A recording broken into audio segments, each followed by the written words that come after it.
Hello everyone, welcome back to another episode of Divine Destiny Emperor. तो जैसा कि पिछले एपिसोड में हमने देखा था कि जुआनसी होंगियन के साथ उसकी सिटी में आ गया था, जिसके बाद उसने उसका ऑरा सभी को दिखाया था कुछ फेवरेबिलिटी हासिल करने के लिए। और अब इस एपिसोड की शुरुआत में हम देखते हैं कि होंगियन जुआनसी को उसके जो रेजिडेंस था वहाँ पे ले आती है और उसे बताती है, सीनियर आप यहाँ पे आराम कीजिए। तो जुआनसी जो था फिर अंदर जाने लगता है और पीछे से वो कहती है कि मुझे अभी एल्डर्स को कुछ रिपोर्ट करने जाना है। तो जुआनसी उससे पूछता है कि क्या, तो होंगियन बताने लगती है वो बीस्ट स्लेव सेक्ट के बारे में है। आपने तो देखा ही होगा कि beast slave sect actually demonic sect है। हालांकि उनकी सेक्ट मेन डिमोनिक सेक्ट जितनी पावरफुल नहीं है, बट उनके पास बीस्ट को कंट्रोल करने की पावर है, यानी कि वे उसे टेम कर सकते हैं। और बेसिकली अगर वे बीस्ट की आर्मी का यूज करेंगे तो हमारे लिए उनके साथ फाइट करना काफी ज्यादा मुश्किल हो जाएगा। और ऊपर से कुछ एंशिएंट मॉन्स्टर्स भी अपीयर हो रहे हैं, तो अगर वे उनकी आर्मी क्रिएट करके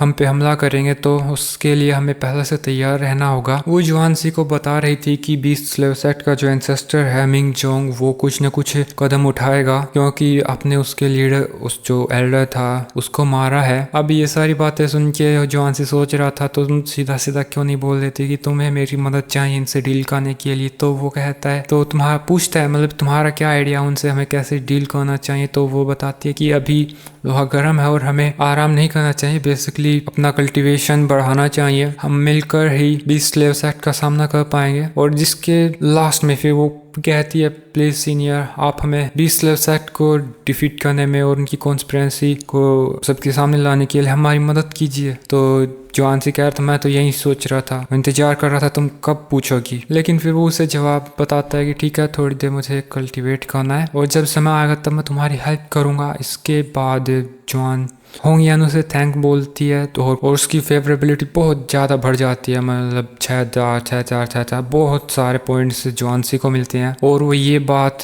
सिटी को बताने जा रही थी कि 3 दिनों बाद जो अपने सीनियर हैं वो बीस्ट स्लेव सेक्ट पे हमें अटैक करने के लिए लीड करेंगे। तो जुआनसी सोच रहा था 3 दिन, मैंने कब कहा 3 दिन। ये लड़की तो बड़ी चालाक है। और पीछे सामने से उससे जो होंगियन मुड़ते हुए कहती है, thank you senior, thank you thank you, अब आप आराम कीजिए, यंगर जनरेशन सब कुछ संभाल लेगी। और फिर वो बर्ड में कन्वर्ट होके चली जाती है। और जुआनसी फिर कहता है, फाइनली बहुत बड़ा लेक्चर दिया उसने। खैर सीधा सीधा बोल देती, उसे मेरी मदद चाहिए थी। और फिर जो जुआनसी था वो सिस्टम के उस शॉप के अंदर आ जाता है और पूछ रहा था कि तुमने तो देख ही लिया होगा 3 दिनों बाद मेरी लड़ाई होने वाली है, तो मुझे कुछ अच्छा चाहिए जो इतने जो एडमायरेशन वैल्यू फेवरेबिलिटी वैल्यू मुझे मिली है। तो सिस्टम उसे 2 आर्टिफैक्ट्स दे रहा था। जो पहली टेक्निक थी वो कल्टीवेटर के इर्द गिर्द एक काफ़ी इंडस्ट्रक्टेबल शील्ड क्रिएट कर सकती थी जो किसी भी टाइप के अटैक से अपने एमसी को बचा सकती है। लेकिन उसका यूज सिर्फ थोड़े ही टाइम के लिए हो सकता है, यानी कि सिर्फ 1 टाइम यूज है इसका, फिर कूल डाउन आ जाता है और फिर वो इसके अंदर एब्जॉर्ब हो जाती है। जो दूसरी टेक्निक थी उसके बारे में हमें कुछ नहीं बताया गया। और जैसे ये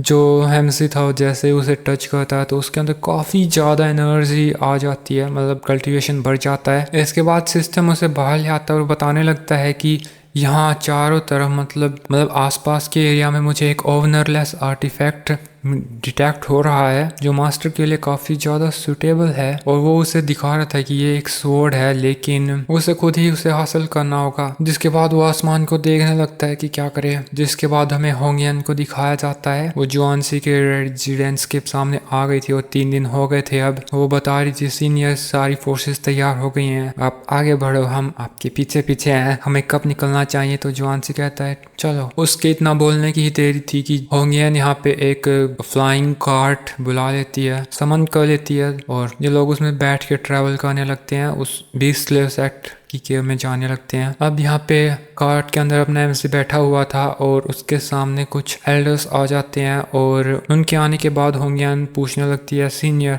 बीस्ट स्लेव सेक्ट में पहुंचने के बाद हमें कैसे उनसे फाइट करनी चाहिए। तो जॉन से कहता है, अब हम वहां जा ही रहे हैं अटैक करने के लिए, तो हम लोग सीधा अटैक करेंगे उन पे। अब ये सुन के तो एल्डर्स के साथ साथ होंगियन ये सभी काफी ज्यादा नर्वस हो जाते हैं कि क्या सच में हम ऐसा करने जा रहे हैं। लेकिन फिर वो पीछे मुड़कर एल्डर्स को बोलने लगती है, हाँ हमारा तरीका बिल्कुल डेमंस की तरह है, लेकिन हम अच्छाई के लिए लड़ रहे हैं एल्डर्स, हमें भूलना नहीं चाहिए कि लोहा ही लोहे को काटता है। अब उनका रिएक्शन, इन एल्डर्स का रिएक्शन कुछ ऐसा है, एक्सप्रेशनलेस, क्योंकि उनको बिल्कुल भी जुआनसी के इस प्लान पे कॉन्फिडेंस नहीं था। लेकिन जो होंगियन थी वो उनका फिर भी हौसला बढ़ाई जा रही थी कि सोचो अपने डिसाइपल्स के बारे में और भी फ्यूचर में हमें कितना नुकसान हो सकता है। अभी हमारे साथ डिवाइन एम्परर है, उन्हीं की वजह से हमें ये मौका मिला है और हम इसे जाने नहीं दे सकते अपने हाथ से। तो वे लोग भी थोड़ा सा हौसले में आ जाते हैं कि हाँ सीनियर अभी हमारे साथ है, हमने ये तो सोचा ही नहीं, और खुद की बेवकूफ़ी के लिए फिर माफ़ी मांगने लगते हैं कि वे काफ़ी शर्मसार है कि उन्हें ये पहले समझ में नहीं आया, और सारे लड़ने के लिए तैयार हो जाते हैं। लेकिन जुआनसी तो मन ही मन सोच रहा था कहाँ फंस गया मैं, लेकिन फिर वो स्माइल करने लगता है, कोई बात नहीं, हम तो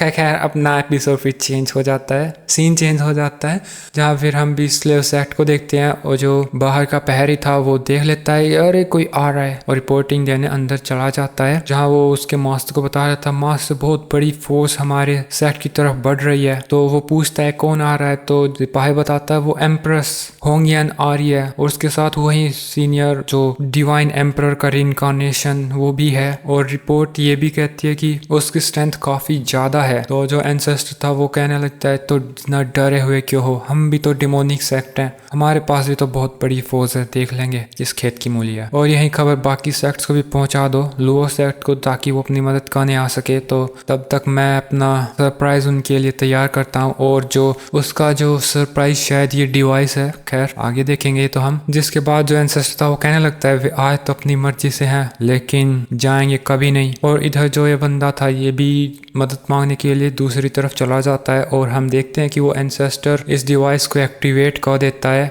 और कहने लगता है आओ आओ तुम्हारा ही इंतजार है। और दोस्तों इसी के साथ ये एपिसोड इधर ही खत्म हो जाता है। होपफुली आपको एक्सप्लेनेशन अच्छी लगी होगी। Bye bye.